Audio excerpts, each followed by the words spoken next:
In this video, I'm going to show you how you can easily change Apple ID name.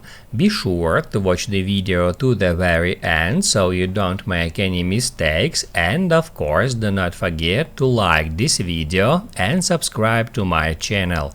Thanks guys!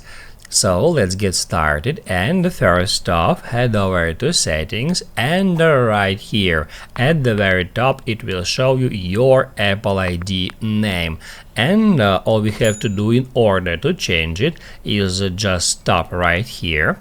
Then at the very top we can easily find name, phone numbers, email, and it may take some time to get to the next step, and on the next step we need to tap at the very first option, which is called name, and that's where you can change your Apple ID name. You can change first name, middle name and last name.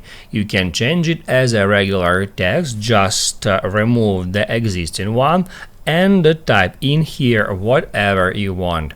Once you've done with that, don't forget to hit Add Done to save the changes. That's how you can easily change Apple ID name. Now you can write down in the comments below if you have any questions about the tutorial. Hit the like button if you liked that video, and see you in the next one.